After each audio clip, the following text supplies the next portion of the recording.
Vale, sabemos que es esa herramienta que nos permite explicar, predecir y controlar el comportamiento humano, ¿vale? Y esto es bueno. Esto es bueno.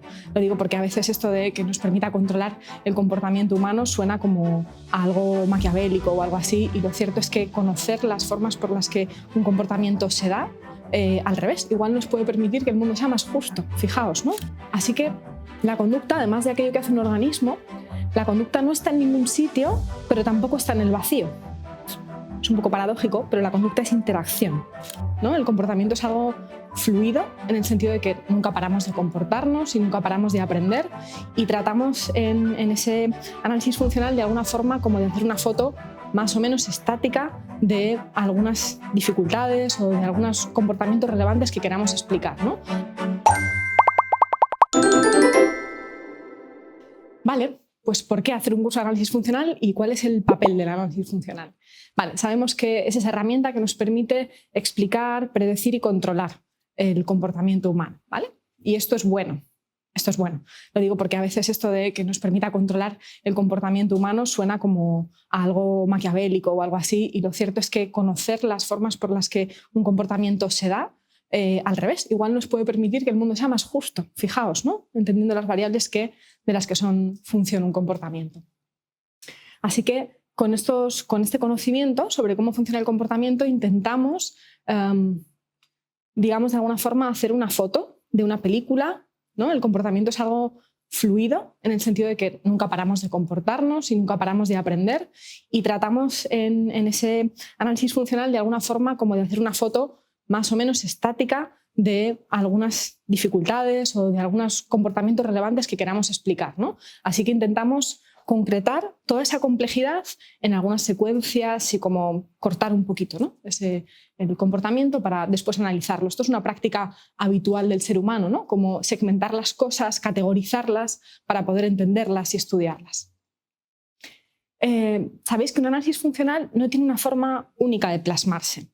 Un análisis funcional nos tiene que hablar de las relaciones funcionales. Esto va a ser lo más importante. Un análisis funcional no nos puede hablar de una conducta de forma descriptiva. Esta persona llora 3 veces al día. Eso no es un análisis funcional. Pero si hablamos de la conducta en relación a unas consecuencias, por ejemplo, y de la relación que se establece entre llorar y el efecto que esto tiene, de alguna manera, ahí ya sí empezamos a hablar de la funcionalidad de un comportamiento, ¿vale? Entonces, no vamos a hablar de una forma, insisto, de esquematizarlo concreta. Hablaremos de la nuestra, de la que hemos aprendido. Las contingencias han moldeado que lo hagamos de una manera. Podría haber habido otra historia de aprendizaje que nos llevara a tener otra manera de plasmar esto, pero no pasa nada si hacemos un análisis funcional redactado o de la forma que sea, ¿no? Mientras nos hable de relaciones funcionales y de esos principios de aprendizaje. Por otra parte, tampoco el análisis funcional está limitado a la especie humana, aunque aquí pues, no somos expertos en otra cosa. Quizá pudiera poner ejemplos de mis gatos, aunque se me da, creo que peor hacer un análisis funcional de mis gatos que de los consultantes a los que atiendo, ¿no? Pero bueno, lo que sí que tenemos que saber es que realmente es una herramienta que me podría servir para explicar, predecir y controlar el comportamiento, especie humana o no. Y por supuesto, también nos va a servir para el ámbito clínico y para otros ámbitos. Al final es comportamiento humano. Me va a servir para explicar la conducta que llamamos normal y la conducta que llamamos anormal o patológica, pero en todo ese continuo vamos a poder explicar el comportamiento en el ámbito clínico, en el penitenciario, en el ámbito educativo. Haremos un pequeño repaso de todos estos ámbitos en los que se puede aplicar, pero en resumen, en cualquiera, ¿no?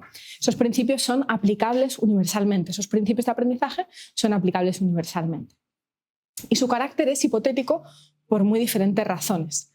Pero en clínica, en particular, diría que una de las razones más importantes es porque no tenemos acceso a toda la información que nos gustaría, incluso aunque la persona nos refiera lo que pasó cuando tenía X edad o lo que pasa todos los días cuando siente esto o lo otro. Aún así, esa información también puede estar sesgada, no es absolutamente precisa, y entonces, bueno, pues nuestro análisis funcional tiene un carácter especialmente hipotético.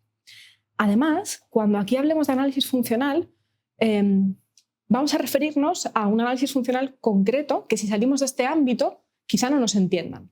Por ejemplo, en análisis aplicado de conducta, no sé si os suena esto de análisis aplicado de conducta, realmente análisis aplicado de conducta sería lo que vamos a ver, pero ABA o terapia ABA, más aplicada sobre todo a personas con problemas del desarrollo, como autismo. Seguro que suena esta terapia intensiva, donde aplican estos conocimientos y principios de aprendizaje para modificar el comportamiento, para desarrollar el lenguaje, etcétera, etcétera. Muchas veces, no digo siempre, la forma de hacer un análisis funcional es comprobarlo experimentalmente. Y es a eso a lo que llaman análisis funcional. Sigue siendo hipotético, pero un poco menos del que nosotros vamos a establecer. Entre otras cosas, hay ocasiones en las que no tenemos a la persona que tenemos delante con las competencias verbales suficientes como para poder darnos toda la información que nos permita elaborar ese análisis funcional, de manera que tenemos que buscar otros métodos para verificar esas hipótesis, ¿no? Pongamos que tenemos a un niño o una niña con autismo y no sé, que se golpea, ¿no?, de alguna forma en la cabeza. Y no sabemos muy bien si esto lo hace por autoestimulación, si lo hace por atención. No tenemos muy claro el consecuente. Y la persona no tiene conducta verbal para decirnos. Imaginaos que tampoco las personas del entorno nos pueden dar esta información. Pues antes de montar un tratamiento en base a una consecuencia que pensamos que debe ser esa, atención, y entonces la retiramos, ¿no? Y no sabemos si va a tener ese efecto.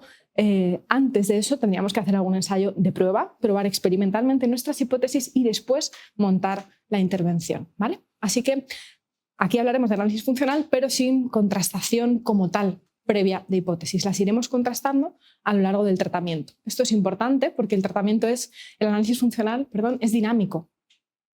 ¿Vale? No es, en la sesión 3 tengo el análisis funcional cerrado para siempre, está clarísimo y no me he equivocado. No, el comportamiento es fluido, como decíamos, ¿no? Vale, pues empezamos con esta primera parte. ¿Cuáles de estas diríais que son conductas?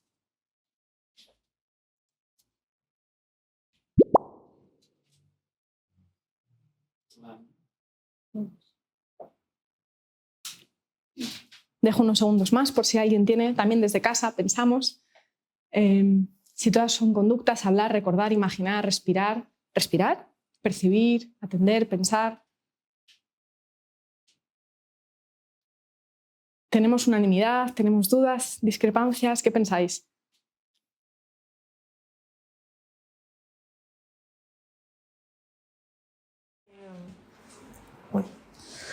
Que todas son conductas, a lo mejor respirar de manera automática no tanto, pero cuando nos centramos en respirar con una finalidad o una función puede serlo más, y las demás sí, porque son procesos que se dan tras un antecedente, ¿no? Como por ejemplo atender, algo que me llama la atención y suscita mi percepción, no sé. Vale, ha salido un tema interesante también de fondo que tiene que ver con algo así como si lo hago automáticamente o voluntariamente, ¿no? Que este es un clásico en nuestros debates, quizá. ¿Estáis de acuerdo con Natalia?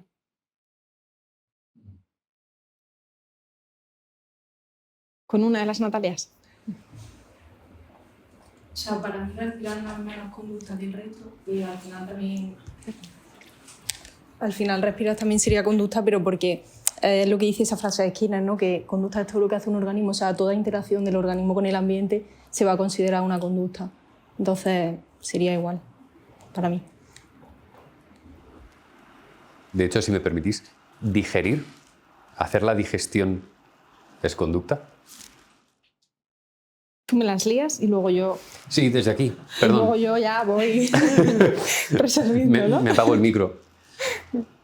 Está bien tirada. Vale. Tenéis ahí la respuesta. Conducta es aquello que hace un organismo. No siempre nos da pistas esta división entre voluntario e involuntario. Por poner ejemplos tontos, ¿cuántas veces hemos llegado a un sitio en coche y dirías, ¿quién me ha llevado? Porque yo no he sido consciente de que he llegado hasta aquí. Y fijaos la de conductas que hemos emitido, ¿no? O sea, ser consciente de que estoy emitiendo esa conducta, notar que elijo, que hago eso, no es más conducta que cuando no lo noto. Pero respondo ante un ambiente, y ambiente también es una palabra muy amplia. Así que sí, todas son conductas, no hay trampa. incluso con respirar, con percibir. Otra cuestión es cuánto de estas conductas es aprendido o si de base tenemos algunas de estas conductas que ya nos vienen, digamos, ¿no? Como para poder sobrevivir. Y la mayoría así son, claro, si no las tuviéramos de base o si no tuviéramos algunos reflejos innatos o incondicionados, bueno, pues no podríamos funcionar, ¿no? Eso no quiere decir que incluso teniendo esta base, vamos a poner más innata, no sean susceptibles de modificación con aprendizaje, ¿no? Esto por otra parte. Y, digamos, lo que hace un organismo, ¿a qué nivel? Porque un organismo hace muchas cosas en distintas escalas. El sistema endocrino tiene unas funciones que no tiene el organismo a otra escala mayor. Claro, pues ahí no es un campo de especialidad, pero estoy convencida de que hay estudios de incluso cómo respondemos, por ejemplo, en dolor, me lo llevo a lo que sé un poco más, ¿no? También hay procesos de aprendizaje que se dan en cuanto a cómo, bueno, respondemos al dolor, por ejemplo, ¿no? Que nos puede parecer algo también muy automático. Fijaos, separar biología de nuestro plano de análisis es imposible. Es imposible. Necesitamos parcializar el conocimiento, pero el organismo es un todo. Tampoco podremos separar la física, ¿no? Incluso en la conducta de llorar, una cosa es el plano físico y el plano biológico, podríamos decir, en el que esto se da, y otro plano en el que nos vamos a mover tendrá que ver con esta conducta en función de algo, en un contexto, en una historia de aprendizaje, ¿no? Entonces, realmente no podemos separar, no podemos quitar esas partes de todo un organismo. Lo que hacemos es elegir desde qué plano vamos a analizarlas en el caso de la psicología, ¿no? Entonces, sí, un organismo hace muchas cosas, también a nivel celular, ¿no?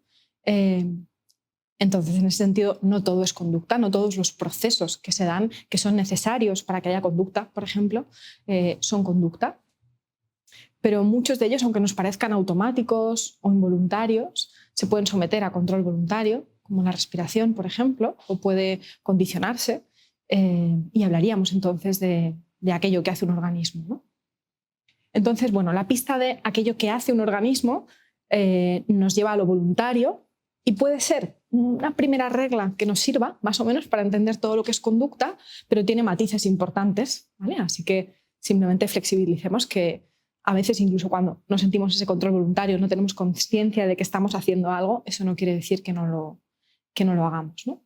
Y esto nos da también otra pista, ya que estamos en la clínica, cuando a veces, de cara a hacer la evaluación, me estoy metiendo en un terreno que vendrá después, pero de cara a hacer la evaluación, pues cuidado también en la forma en la que hacemos preguntas, porque a veces estamos asumiendo que la persona es consciente de que hace algo por una razón o que cuando pasa esto lo hace por esto, ¿vale? Imaginaos cuando igual preguntamos, sí, porque cuando haces esto sientes alivio y la persona nos dice no, pero en realidad probablemente se mantenga por reforzamiento negativo, ya iremos a ello, ¿no? Lo que pasa es que a lo mejor la persona tiene otra idea de que comportarse es una cosa voluntaria, deliberada, elegida, y lo cierto es que no lo siente así. Así que a la hora de recoger información también es importante como no confundir lo que pasa con lo que la persona cree que pasa con lo que siente, con lo que hace y con lo que piensa. Vale, así que la conducta, además de aquello que hace un organismo, la conducta no está en ningún sitio, pero tampoco está en el vacío. Es un poco paradójico, pero la conducta es interacción. La conducta es interacción organismo-ambiente. Digamos que Skinner se basó en gran medida, o podríamos encontrar un paralelismo con la teoría darwiniana, y entonces hablaríamos de que el ambiente de alguna manera selecciona conductas en la persona, por entenderlo de alguna forma, ¿no? Así que no es una propiedad del comportamiento, no es una propiedad de la persona, no es un sustantivo. Ahí ya os voy recomendando a Fraser, en su artículo ¿Qué es conducta? Es un clásico que si no habéis leído os recomiendo leer. Pero, por ejemplo, voy a tirar de sus ejemplos porque son maravillosos y entonces no hay por qué no usarlos, ¿no? Habla de que el peso de un objeto es una propiedad relacional, igual que la conducta es una propiedad relacional, ¿sí? En base a un entorno y un organismo. El peso tiene que pesar en base a una gravedad, en base a una atmósfera, ¿no? Lo que pesa un objeto va a depender de otras variables, ¿no? A veces cometemos un error importante que es sustantivizar las conductas, que son acciones, ¿sí? El objeto pesa sería como sustantivizar esto, sería decir el objeto es pesado, como atribuir a una característica propia del objeto una propiedad que es relacional. ¿Se entiende? Esta persona es tímida, ¿qué sería? En comparación con otros. O en un contexto en particular, y en cualquier caso sería se comporta tímidamente, se comporta con timidez, ¿no? O la forma de comportarse es X, pero es una acción en relación a un ambiente, y ahora veremos a unas consecuencias, es en relación a algo que ocurre también, ¿no? La conducta opera en el sentido de que trabaja de alguna manera o pasa algo en el ambiente, ¿no? Cuando hablamos de ambiente, antes se han mencionado conductas como pensar, imaginar, etcétera, ¿estaríamos asumiendo un ambiente interno? También asumimos un ambiente interno. ¿Y cómo se definiría ese ambiente interno? Es decir, ¿qué es lo que consideramos ese ambiente interno en el que se produce el pensamiento o la imaginación? Esto es muy interesante porque vamos a ver en nuestro análisis funcional cómo se dan relaciones que llamamos conducta-conducta, donde el estímulo discriminativo, que lo veremos más adelante, por ejemplo, podrían ser mis propios pensamientos, y mi conducta podrían ser mis propios pensamientos, mi respuesta operante, todo ello será la conducta, ¿no? Mis sensaciones pueden ser el ambiente de alguna forma, o puede ser un disparador que me haga hacer una comprobación, que me haga resolver pensando lo que voy a hacer mañana en el médico cuando le diga que no sé qué, no sé cuántas, ¿sí? Respondo a estimulación que no solamente está fuera de mi piel, sino que también está dentro de mi piel. Es aquello con lo que me relaciono de alguna manera. Es decir, mis propias respuestas pueden discriminar otras respuestas en mi organismo. También aquí está la complejidad, pero por otra parte no nos saldremos, o sea, quiero decir, será muy común que veamos esto en clínica, ¿no? Cómo la persona se relaciona con sus propias respuestas, con lo que llamamos eventos privados. No sé si te respondo o si Manu quieres... Que la distinción, no sé si levantarme. Desde un punto de vista skinneriano, la distinción de ambiente externo e interno es innecesaria. O sea, que obedece más a una narrativa de cosas que vemos por fuera y cosas que sentimos por dentro, pero que en realidad hacer esa distinción fuera de una narrativa científicamente, desde el punto de la psicología como una ciencia, es innecesaria. Yo puedo, no sé, el calor. ¿Por qué hacer una distinción entre el calor que yo siento versus el sol o la luminosidad o la temperatura que pone en un termómetro? Lo importante es cómo reacciono yo ante eso, cómo opero, si es que opero, o qué respuestas me dispara. Pero si es que solo lo puedo percibir yo versus que lo pueden percibir más personas, es una condición anecdótica, o sea, no es en absoluto relevante para lo que nos interesa, que es la función que cumple, si es que cumple la conducta. Exacto. El tema de cómo nos relacionamos con los eventos privados, con ese ambiente que no se ve, que está debajo de la piel, ¿no? Dice Freixa también.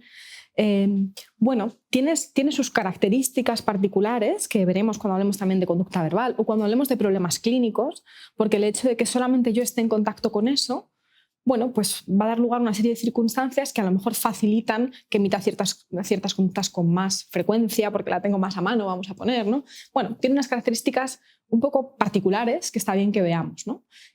Bueno, aquí un ejemplo yo creo que sería precisamente cómo a veces pensamos demasiado, por resumir mucho una cosa un poco más compleja, ¿no? Está de puertas para adentro, puede que algo me inquiete, puede que haya una sensación incómoda y que yo opere conmigo mismo de puertas para adentro, que esto no se vea, que esto sea más difícil de detectar, de discriminar, pero que esté ocurriendo y que esté marcando mi comportamiento, ¿no? Entonces, no cambia nada, pero quizá bueno, lo complejiza un poquito para la clínica o para resolver ciertas dificultades. ¿Me seguís? Si podrías explicar un poco más sobre la interacción y la relación con el tema darwiniano que habías comentado. ¿O viene después? Bueno, lo vamos a ir viendo en general, pero me paro. Yo creo que cuando veamos operante quizás también se vea de forma un poco más clara. Cuando decía que el ambiente selecciona un comportamiento, por decirlo de alguna manera, precisamente habla de esta relación funcional en la que la conducta no se da en el vacío, sino que se da en relación a una consecuencia, a algo que sucede en un entorno y que podamos decir funciona, ¿no? Hablamos de que los organismos se adaptan momento a momento, constantemente, a las circunstancias que se dan en un momento dado, ¿no? Si me comporto de determinada forma en mi familia, ¿no? Imagínate que me hacen una crítica incómoda y mi forma de responder es ponerme a llorar, no volver a hablar en mucho tiempo, y cuando hago eso pasan ciertas cosas, van ellos a hablar conmigo, se disculpan, resolvemos de esa forma, ese comportamiento, digamos que ha sido seleccionado por el ambiente de alguna manera, ¿sí? Entonces, la conducta, por eso digo, ¿no? No es entendida en términos absolutos. Si la sacamos de ese ambiente, de ese contexto, de mi historia de aprendizaje y de esa relación, mi conducta de llorar en el vacío, sin una situación que la antecede, sin una historia de aprendizaje conmigo misma, con la familia, no tendría sentido. Igual que la conducta de hablar aquí ahora, ¿sí? El que yo siga hablando o que explique las cosas de determinada manera también es en función de un ambiente, de una audiencia en este caso, y de vuestra respuesta cada vez que yo emito verbalizaciones. Sí, a esto me refiero con que el propio ambiente selecciona mi comportamiento, ¿no? Probablemente parte de cómo os comportéis va a ir marcando cómo yo hable, cómo yo de la clase, a qué ritmo, si pongo más ejemplos, si pongo menos ejemplos. El ambiente selecciona el comportamiento de alguna manera. No sé si se ve. Ahora un poco más. Vale, así que mucho cuidado con lo que decíamos, con este deslizamiento gramatical, dice Freixas, ¿no? De pasar del verbo, del comportamiento, que en principio lo vamos a ligar más a una acción, algo que hace el sujeto en interacción, en relación con algo, igual que un objeto que pesa, no es que sea pesado, una persona se comporta tímida, no es que sea tímida, pero rápidamente, con nuestro uso del lenguaje, ¿qué decimos? Esto pesa, ¿no? Esta persona es tímida, esta persona es agresiva. No. En este deslizamiento de pasar de comportarse a ser, hay mucho en juego, en ese etiquetado que tienen ciertos comportamientos. Tiene un peso para las personas, ¿no? Y tiene un peso, ahora lo veremos, en cuanto a que asumimos que es una propiedad esencial de la persona. Igual que decíamos que ese objeto que pesa, asumimos que ese objeto pese es una propiedad de ese objeto, no de ese objeto en relación a esta atmósfera, no de ese objeto en relación a la fuerza que se ejerce sobre él. Y lo mismo con respecto a la timidez. Es una propiedad de la persona, no es algo que tiene que ver con el ambiente en el que interactúa, no, tiene que ver con algo aparentemente interno. ¿Sí? Y cuando empezamos a ubicar las causas del comportamiento en algo interno que le pasa a la persona, ¿cuáles creéis que son las consecuencias de eso? ¿Qué puede pasar si internalizamos, por decir de alguna forma, las causas de un comportamiento? Porque eres así, porque piensas así, porque... ¿Se os ocurre?